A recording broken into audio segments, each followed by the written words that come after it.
अब हम लोग अध्ययन करने जा रहे हैं हिंदी भाषा के अंतर्गत शब्दों का वह स्वरूप जो सर्वाधिक प्रसिद्ध है और परीक्षाओं के दृष्टिकोण से महत्वपूर्ण है, जिसका विभाजन वर्गीकरण हम लोग पढ़ चुके हैं। स्रोत के आधार पर शब्दों का पहचान, इसमें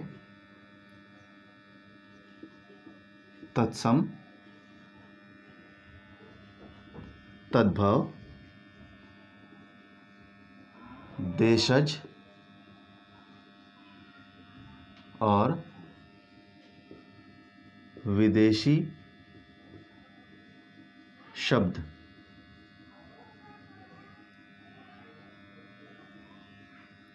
इसके बारे में हम लोग पहले पढ़ चुके हैं कि यह स्रोत या उत्पत्ति के आधार पर शब्दों का इस प्रकार हम विभाजन करते हैं। अब हम इसको अलग अलग इस वीडियो के माध्यम से पढ़ेंगे कि तत्सम शब्द क्या है, तद्भव शब्द क्या है, देशज शब्द क्या है, विदेशी शब्द क्या है। इनको अलग अलग पढ़ने के पीछे धारणा यही है कि इन शब्दों को हम बेहतर तरीके से समझ पाएँ, ताकि इससे संबंधित कोई प्रश्न हमसे छूटे नहीं।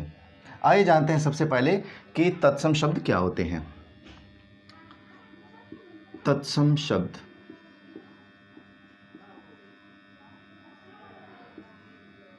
यहाँ पर दो शब्द है, एक तो है तत् और एक है सम। यहाँ पर जो बात की जा रही है, तत् का अर्थ यहाँ पर होता है वह या उसके।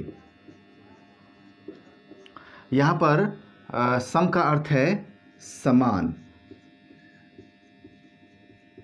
अब बात आ गई कि उसके समान, किसके समान, यहाँ जानते हैं उसके समान यानी कि संस्कृत के समान।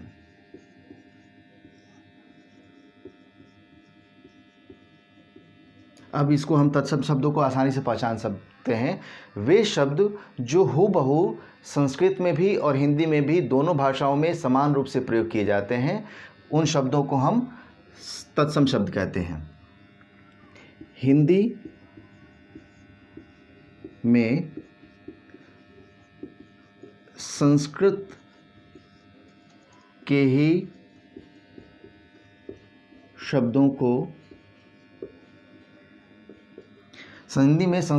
शब्दों को प्रयोग किया जाता है,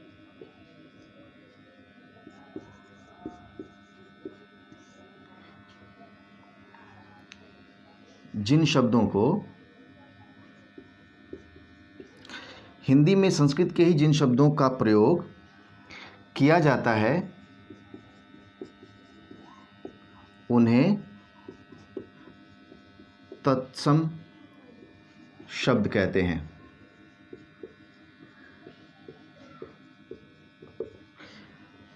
अब इसको पहचानना आसान हो गया। अब वे शब्द कौन कौन से हैं, किस प्रकार के हैं, आइए जानते हैं उसके उदाहरण। जैसे वायु, सूर्य, चंद्र, अग्नि इत्यादि। ये जो शब्द हैं वे संस्कृत में भी वही प्रयोग होते हैं। जैसे कार्य है तो ये हिंदी भाषा में भी वही प्रयोग होते हैं। वायु हिंदी भाषा में भी शब्द प्रयोग होता है। सूर्य शब्द का प्रयोग हिंदी भाषा में भी होता है, संस्कृत में भी समान रूप से होता है। चंद्र का प्रयोग संस्कृत में भी और हिंदी में दोनों में समान रूप से होता है। अग्नि का भी प्रयोग संस्कृत और हिंदी दोनों में समान रूप से होता है। कार्य का भी प्रयोग। तो ये वो शब्द के उदाहरण हैं जो संस्कृत में भी वही हैं और हिंदी में भी वही हैं, यानी दोनों में समानता है। इन लिए इसके नामकरण को हम तत्सम कहते हैं, ताकि इसको पहचाना जा सके कि शब्दों का यह एक प्रकार है। तत्सम शब्द और हिंदी में संस्कृत के मूल शब्द और हिंदी में शब्द दोनों ही जगह इनको हम एक समान पाएंगे, चाहे वो वायु हो, सूर्य हो, चंद्र हो, अग्नि हो, कार्य हो, या ये सारे के सारे शब्द। इसके समानांतर और भी ढेर सारे शब्द हैं, उनको हम पहचान सकेंगे कि वो संस्कृत में भी एक ही समान है।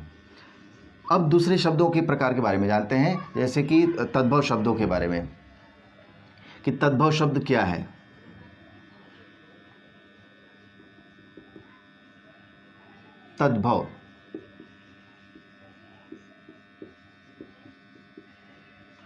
तद्भव शब्द, जैसे वहां पर हमने देखा कि तत्सम, अब यहां पर है तत्भव शब्द। तत् यानी वह या उसके इस संदर्भ में है, और भव का अर्थ है उत्पन्न। अब इसको हम समझ सकते हैं, यानी उससे उत्पन्न शब्द। किससे उत्पन्न शब्द? या अर्थात संस्कृत के शब्दों से उत्पन्न शब्दों को तद्भव शब्द कहते हैं। जैसे आग,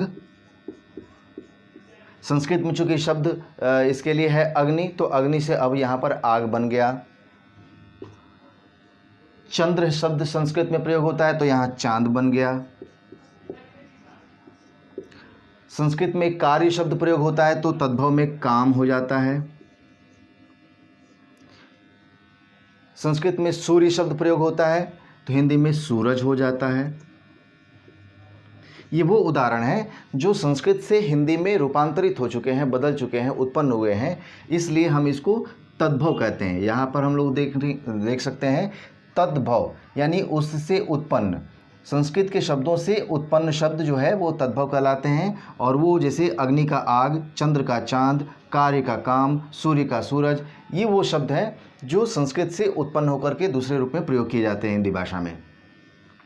अब तीसरे शब्दों के प्रकार के बारे में जानते हैं, देशज शब्दों के बारे में। देशज शब्द,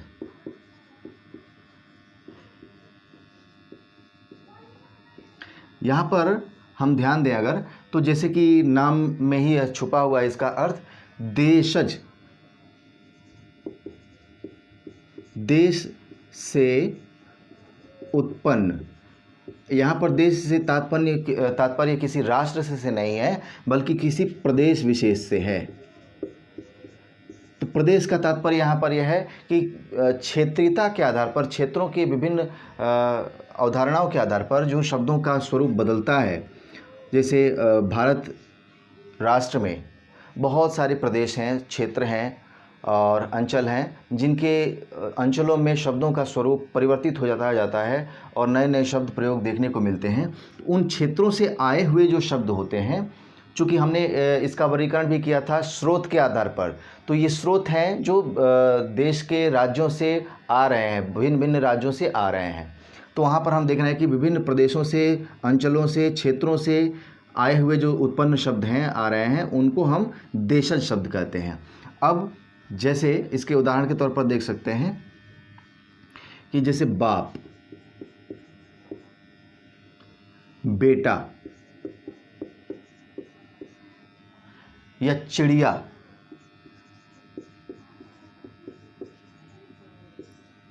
या पगड़ी,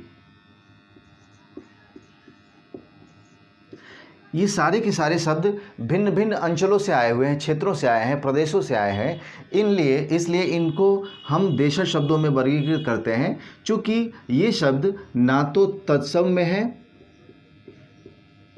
और ना ही तद्भव में है। तो इन दोनों ही वर्गीकरणों में, दोनों परिवारों में, हम तत्सम और तद्भव के परिवार में हम इस शब्दों को नहीं रख सकते हैं। इन शब्दों को हम इसलिए देशज शब्दों में रखते हैं। अब आइए जानते हैं शब्द के चौथे प्रकार के बारे में, वो है विदेशी शब्द। विदेशी शब्द, विदेशी शब्द, इसको समझने के लिए हमको एक इतिहास के छोटे से परिप्रेक्ष्य को समझना होगा। भारत का इतिहास चूँकि बहुत से शासन से होते हुए गुजरा है, इसलिए हम अगर देखें तो भाषा पर उन शासनों का, उन क्षेत्रों का भी बहुत गंभीर छाप देखने को मिलता है, गहरा छाप देखने को मिलता है। तो भारत पर जिन राष्ट्रों का शासन रहा है या जिन राष्ट्रों के संपर्क में भारत रहा है, उन राष्ट्रों के संपर्क में आने वाली भाषाओं का भारत की भाषाओं पर पूरा प्रभाव देखने को मिलता है, जिससे हिंदी भी अछूता नहीं है।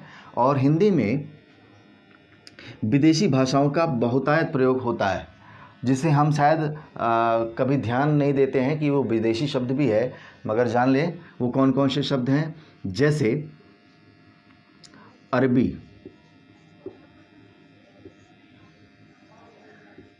फारसी, तुर्की या फिर पुर्तगाली या अंग्रेजी, ये सारे के सारे शब्द विदेशी कहलाते हैं। अरब देश से आया हुआ शब्द हो, अरबी भाषा से हो, फारसी भाषा का हो, तुर्की भाषा का हो, पुर्तगाली का हो या फिर अंग्रेजी का हो, इन सभी भाषाओं से कुछ शब्द हिंदी भाषा में आ चुके हैं, आयातित हैं, जिनका प्रयोग हम हिंदी में करते हैं और वो बहुत घुल मिलकर शब्दों के परिवार में रहते हैं, जिसकी वजह से पहचानना बड़ा थोड़ा मुश्किल होता है। हम आसानी से अंग्रेजी के शब्दों को तो छांट लेते हैं, पहचान लेते हैं, अंग्रेजी के शब्दों को ही विदेशी मानते हैं, लेकिन हमें मालूम होना चाहिए कि बहुत से ऐसे शब्द भी हैं जो अंग्रेजी के तो नहीं हैं लेकिन विदेशी ज़रूर हैं, और उनमें फ़ारसी और पुर्तगाली के शब्द कुछ ऐसे हैं जिन्हें पहचानना, ढूंढना बहुत मुश्किल काम होता है। इसलिए आइए जानते हैं एक एक करके कि ये शब्द किस प्रकार के होंगे। जैसे अरबी में अगर हम अरबी शब्दों का उदाहरण लें, जैसे अमीर, गरीब या नौकर, ये वो शब्द हैं जो अरबी भाषा के आए हुए हैं। फारसी भाषा की अगर हम बात करें, जैसे आदमी या फिर बीमार या शिकायत, ये फारसी भाषा का है। तुर्की भाषा में जैसे चाकू, ये वो शब्द हैं जिनको हम हिंदी में बहुत ज़्यादा प्रयोग करते हैं और शायद ये बहुत कम ही लोग जानते हैं कि ये चाकू शब्द है, ये हिंदी का नहीं है, विदेशी शब्द है। और चाकू के साथ कैंची, प्रायः यह शब्द उदाहरण के तौर पर विदेशी शब्दों के उदाहरण में परीक्षाओं में पूछ लिए जाते हैं, इसलिए इन शब्दों को विशेष रूप से उदाहरण में सामने रखा गया और आप लोगों को ध्यान रखना होगा। ये तुर्की भाषा का शब्द है, चाकू हो, कैंची हो या बारूद हो, ये वो उदाहरण हैं जो विदेशी शब्दों के हैं और तुर्की भाषा के हैं। पुर्तगाली भाषा में जैसे आल्पीन,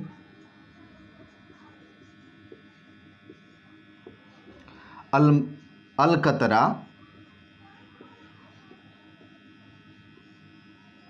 अनानास या साबुन, ये वो उदाहरण हैं जो पुर्तगाली भाषा के हैं और हिंदी भाषा में प्रयोग किए जाते हैं, और इनमें हमको विभेद करना मालूम होना चाहिए। अब जानते हैं अंग्रेजी भाषा के बारे में। अंग्रेजी भाषा में भी अंग्रेजी भाषा के बहुत से शब्द हिंदी भाषा में सामान्य रूप से प्रयोग किए जाते हैं, जिन्हें हम पहचान सकते हैं, जैसे doctor, master, ticket, mobile, pen आदि। ये अनेक शब्द हैं जो विदेशी शब्द हैं और ये सारे के सारे एक परिवार के हैं। इनको हम विदेशी शब्दों में वर्गीकृत करते हैं। इसके पहले हमने देखा शब्दों के वर्गीकरण के स्वरूप में 4 प्रकार के शब्द उत्पत्ति के आधार पर या स्रोत के आधार पर हमने बतलाए, जिसमें तत्सम शब्द, तद्भव शब्द, देशज और विदेशी शब्द। विदेशी शब्दों में हम इन शब्दों को विशेष रूप से पहचानते हैं क्योंकि इन भाषाओं का हिंदी भाषा पर विशेष प्रभाव देखने को मिलता है। इस कक्षा में इतना ही। अगले वीडियो में हम हिंदी शब्दों के दूसरे वर्गीकरण के बारे में देखेंगे। जुड़े रहिए इस वीडियो के साथ। धन्यवाद।